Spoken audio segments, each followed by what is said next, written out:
흑인에 대한 인종차별이 여전히 극심했던 1900년대 초반, 무하마드 알리, 조 프레이저도 없었던 프로복싱은 UFC 초창기 시절을 상회하는 잔인하기 짝이 없는 전장이었습니다. 하루 동안 5경기에 출전하거나 범죄 조직에 의해 승패가 결정되기도 하였으며 경찰이 시합을 주관할 만큼 위험 요소들이 도사리기도 했습니다. 그런데 그런 목숨이 걸린 무대에서 300전을 넘게 치른 위대한 사나이가 있었으니 바로 체육관 청소부로 시작해서 헤비급 챔피언에 오른 샘 랭포드. 제임스 토니의 운영 능력에 마이크 타이슨의 펀치력이 탑재된 괴물복서로 역대 최강의 하드펀처 2위로 선정된 선수입니다. 전 세계가 인정한 역대급 핵펀치, 말도 안 되는 경기량과 온갖 차별이 난무하던 시절에서 시대에 앞서간 테크닉과 파워로 모든 것을 씹어먹은, 이제는 말 그대로 전설이 되어버린 사나이이죠. 오늘은 영화보다 더 영화 같은 샘 랭포드의 이야기를 알아보겠습니다. 시청자 여러분 안녕하십니까? 전 세계 모든 투기 종목을 사랑하는 저는 차도로입니다.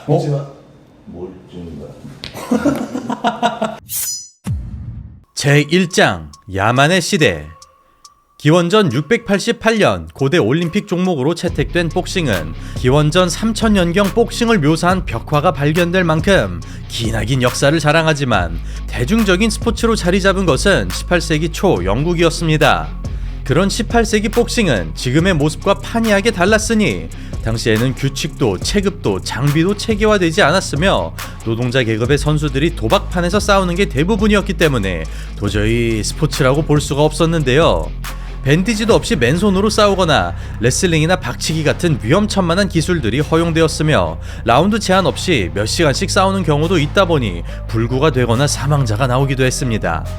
그렇게 현대 MMA보다 더 현실적이고 스포츠보단 오히려 길거리 싸움에 가까웠던 복싱은 1867년 퀸즈베리 규칙의 도입으로 비로소 스포츠로서의 형태를 갖추기 시작합니다. 복시 후원자인 9대 퀸즈베리 후작이 공개적으로 지지했다고 하여 퀸즈베리 룰이라 불리우는 이 규칙은 150년이 지난 지금까지도 사용되고 있는데요. 대표적인 항목으로는 1라운드는 3분, 쉬는 시간은 1분, 다운 발생 시 10초 카운트라는 시간 제한과 권투 글러브와 24피트 크기의 경기장 도입이 있으며 레슬링, 붙잡기, 박치기, 못이나 철사가 달린 신발 금지 등 현대 기준으로는 너무나 당연한 규칙들이 제정되었습니다. 그러나 퀸즈베리 룰이 만들어진 이후에도 20세기 초반까지는 여전히 위험천만한 종목이었습니다. 글러브를 낀다고 해도 가죽도 얇고 쿠션도 거의 없었기 때문에 사실상 맨주먹이나 다름이 없었으며 시합 자체가 거대한 도박판인 만큼 주로 범죄단체에 의해 시합이 열리거나 폭력 사태를 대비해서 경찰이 개입하는가 하면 복싱을 그저 길거리 싸움의 연장으로 생각했기 때문에 그 누구도 선수를 보호해야겠다는 생각 자체를 하지 않았습니다. 즉, 복싱 경기에 나선다는 것은 목숨을 담보로 하는 일이었으며 선수로서 성공을 거둔다고 해도 부와 명예가 따라오게 될지는 누구도 알 수 없었는데요.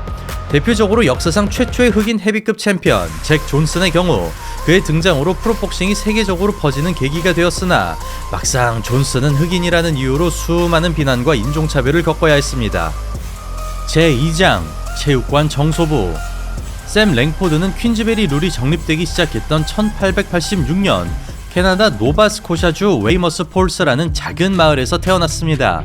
웨이머스 폴스는 흑인 노예들이 정착한 농촌 공동체로 랭포드의 할아버지 역시 노예 출신이었습니다. 그런 어려운 환경에서 하루하루를 연명하던 랭포드는 12살 무렵 어머니의 사망으로 더욱 힘겨운 나날을 보내게 되는데요. 아무런 교육도 받지 못한 채 고된 노동에 시달리던 그는 아버지의 신체적 학대를 견디지 못하고 집에서 나가기로 결심합니다. 그렇게 웨이머스를 떠나게 된 랭포드는 캐나다의 수많은 지역을 떠나다니며 닥치는 대로 막노동을 시작합니다. 그는 소달구지를 끌거나 배에서 심부름을 떠맡는가 하면 벽돌을 나르거나 나무를 베기도 했으며 또래들이 있는 농장에 들어갔으나 싸움을 하다가 쫓겨나기도 했습니다. 그렇게 2-3년간가량 떠돌이 생활을 지속하던 랭포드는 미국 보스턴의 복싱 체육관에서 정소부로 취직하게 됐는데요. 그는 정식적인 교육을 한 번도 받지 못했지만 어깨너머로 익혀가며 복싱을 터득했고 코치들과 좋은 관계를 맺게 되면서 스파링에 참여하게 되었습니다. 그리고 랭포드는 체육관 내 경력 있는 복서들과 스파링을 거듭하지만 딱히 밀린 적이 없을 만큼 타고난 재능을 드러냅니다. 특히 반응 속도와 펀치력이 유별나게 뛰어났던 그는 물건이 나타났다는 소문이 지역 사업가의 귀에도 닿게 되면서 체육관 청소부에서 매니저가 있는 어엿한 복싱 선수로 거듭나게 됩니다. 이를 바탕으로 1901년 보스턴 아마추어 패더급 챔피언십에서 우승을 거머쥔 랭포드는 이듬해 16살의 나이로 프로 무대에 오르게 되는데요. 20개월 동안 16승 7무 1패 2무효를 기록한 그는 역사상 최초의 흑인 복싱 챔피언 조 간스와 싸우게 됩니다. 제3장 가장 위대한 비공식 챔피언. 15라운드 판정으로 조 간스를 꺾었으나 한계 체중 61kg을 초과했다는 이유로 타이틀 획득에는 실패한 랭포드. 그는 라이트급부터 헤비급을 넘나들며 모두가 기피하는 포식자로 등극합니다. 신장 169cm, 리치 188cm로 복싱에 최적화된 팔 길이를 자랑하는 그는 상상을 초월하는 반응 속도로 주먹을 코앞에서 흘리는 게 특징이며 노가드로 접근한 뒤 카운터로 부셔버리는 감각적인 스타일을 지니고 있습니다. 그런 이유로 보스턴 본크러셔, 보스턴 테러라 불리우며 당대 최고의 선수들을 꺾어낸 랭포드. 캐나다 출신이지만 보스턴에서 복싱을 시작한 만큼 보스턴을 대표하는 복서로 거듭나며 최강자로 평가받게 되지만 애석하게도 정식 타이틀과는 인연이 없었는데요. 그는 웰터급 세계 챔피언 발바도스 조 월콧을 P2 성위로 만들었으나 편파 판정으로 무승부에 그치고 말았고, 미들급 세계 챔피언 스탠리 캐첼과의 시합 역시 편파 판정에 의한 무승부로 끝났습니다. 그런 랭포드의 대표적인 커리어는 1906년 잭 존슨과의 시합입니다. 최초의 흑인 헤비급 세계 챔피언 잭 존슨은 13kg이나 가벼운 랭포드를 판정으로 제압했지만 너무나 힘들었다며 그를 가장 위험한 도전자로 평가했고, 이후 몇 차례나 재대결이 추진됐으나 위험을 감수하지 않겠다는 이유로 거부한 것이죠. 또한 댐프시 롤의 창시자인 잭 댐프시는 자신이 유일하게 두려워한 상대가 랭포드이며 KO로 질 것이 뻔하기 때문에 싸우지 않았다고 솔직하게 밝혔는데요. 그 밖에도 랭포드에게 5번이나 무너진 헤비급 복서 짐 플리는 랭포드가 헤비급에서 가장 강한 주먹을 가졌다고 말했으며, 명예의 전당에 오른 아베 아텔은 랭포드를 미들급 역사상 가장 위대한 복서라고 칭했습니다. 각 체급에서 최강으로 평가받을 만큼 말 그대로 파운드 포 파운드 1위로 평가받던 랭포드. 이처럼 당대를 호령하던 거의 모든 선수들이 그를 최강으로 지목했지만 그는 여러 복잡한 이유로 공식적인 세계 챔피언에는 오르지 못했습니다. 그는 유색인종 헤비급 타이틀은 차지했으나 정작 백인 선수들과의 정식 타이틀전은 치르지 못했으며 멕시코 헤비급 챔피언, NSC 브리티시 헤비급 챔피언 같은 크게 인정받지 못하는 타이틀에 만족해야 했습니다. 이에 대해 당시 기록을 찾아보면 랭포드가 쓰러트린 선수들을 관중이 일으켜 세워주거나 체구가 작은 랭포드를 레슬링으로 제압하는 일이 허다했으며 미들급과 라이트 헤비급에서 최고의 기량을 드러냈지만 도박이 성립되지 않는다는 이유로 헤비급으로 쫓겨났다고 하는데요. 뿐만 아니라 백인 챔피언들이 랭포드를 무서워하는 바람에 노골적으로 기회를 박탈했으며 폭력단으로부터 생명의 위협을 받은 끝에 어쩔 수 없이 일부러 경기를 포기하는 경우도 많았다고 합니다.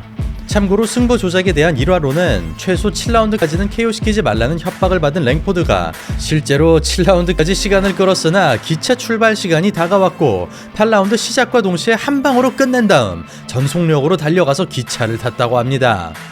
이처럼 체급을 넘나들며 생태계를 파괴하던 랭포드는 1902년부터 1925년까지 무려 23년 동안 선수 생활을 지속합니다. 그의 통산 전적은 210승 52무 44패 8무효 12-16KO. 물론 시대상을 감안하면 정확한 전적은 아니지만 최소 300전은 넘는 걸로 추정하고 있으며 이상할 정도로 많은 무승부는 대부분이 편파 판정에 의한 결과라고 합니다. 그런 랭포드에 대해 복싱 팬들과 관계자들이 평하기를 챔피언이 아닌 가장 위대한 챔피언이라고 하는데요. 당시 랭포드는 흑인들 사이에서 피플스 챔피언이라 불렸으며 겸손하고도 유머러스한 성격으로 인기를 누리는가 하면 영국과 호주에서도 뜨거운 호응을 받았다고 합니다. 제4장 별이 된 복싱 스타. 그렇게 복싱 선수로서 성공 가도를 달린 랭포드지만 안타깝게도 그의 말년은 너무나도 초라했습니다. 300전을 치르는 동안 서서히 시력을 잃어가던 랭포드는 제대로 된 치료를 받지 못해 오른쪽 눈이 실명됐으나 그럼에도 시합을 뛰는 바람에 나머지 한쪽마저 시력을 잃게 된 것이죠. 또한 흑인이라는 이유로 파이트머니가 터무니없이 낮았던 랭포드는 그나마 있던 돈마저 도박에 탕진하는 바람에 병원에 갈 수 있는 형편이 아니었으며 눈까지 멀게 되자 복싱을 그만둘 수밖에 없었는데요. 결국 무일푼이 된 랭포드는 뉴욕 할렘가에서 노숙자로 살아가고 있었으나 그의 처지에 대한 기사가 발간되면서 $10,000에 가까운 기부금이 모이게 되었고 덕분에 수술을 받는 랭포드는 시력을 회복할 수 있었지만 극도로 궁핍한 생활에서는 벗어날 수 없었습니다. 그리고 1956년 1월 12일 69세를 일기로 세상을 떠나게 된 랭포드. 그는 캐나다 몬트리올의 허름한 여관에서 또는 미국 케임브리지의 요양원에서 유명을 달리했다는 얘기가 있습니다만 정확한 정보는 알 수 없으며 한 가지 확실한 사실은 너무나 쓸쓸하고 고독하게 말년을 보냈다고 합니다. 종장, 랭포드가 남긴 유산. 1955년 캐나다 스포츠 명예의 전당, 링 매거진 명예의 전당에 헌액된 랭포드는 1990년대가 되어서야 제대로 된 평가를 받습니다. 그는 1990년 국제 복싱 명예의 전당에 오른 데 이어 반세기 최고의 복서로 선정되고 역대 최고의 하드펀처 100인 중 2위에 랭크되는 등 수많은 매체에서 그의 업적을 기리게 됩니다. 또한 랭포드의 경제적인 몰락에는 프로모터와 매니저가 수익을 착취하는 구조와 흑인에 대한 인종차별이 지대한 영향을 끼친 것으로 분석되며 그의 실명에는 사실상 제로에 가까운 의료 지원과 살인적인 경기 스케줄, 부실한 보호 장비, 반칙이 난무하는 경기 양상 등 수많은 요소들이 있었을 것이라고 하는데요. 최고의 복싱 스타가 빈털터리 신세로 초라하게 떠났다는 것은 당시 흑인 복서들의 현실을 적나라하게 보여준 사례로 랭포드 같은 선구자들의 희생이 없었다면 현대 복싱 역시 지금과 같은 발전을 이루지 못했을 것 같습니다. 오늘은 평소와 다르게 복싱 역사에 대한 방송을 진행해봤는데 재미있게 봐주셨길 바라며 오늘 영상은 여기서 마치겠습니다. 감사합니다.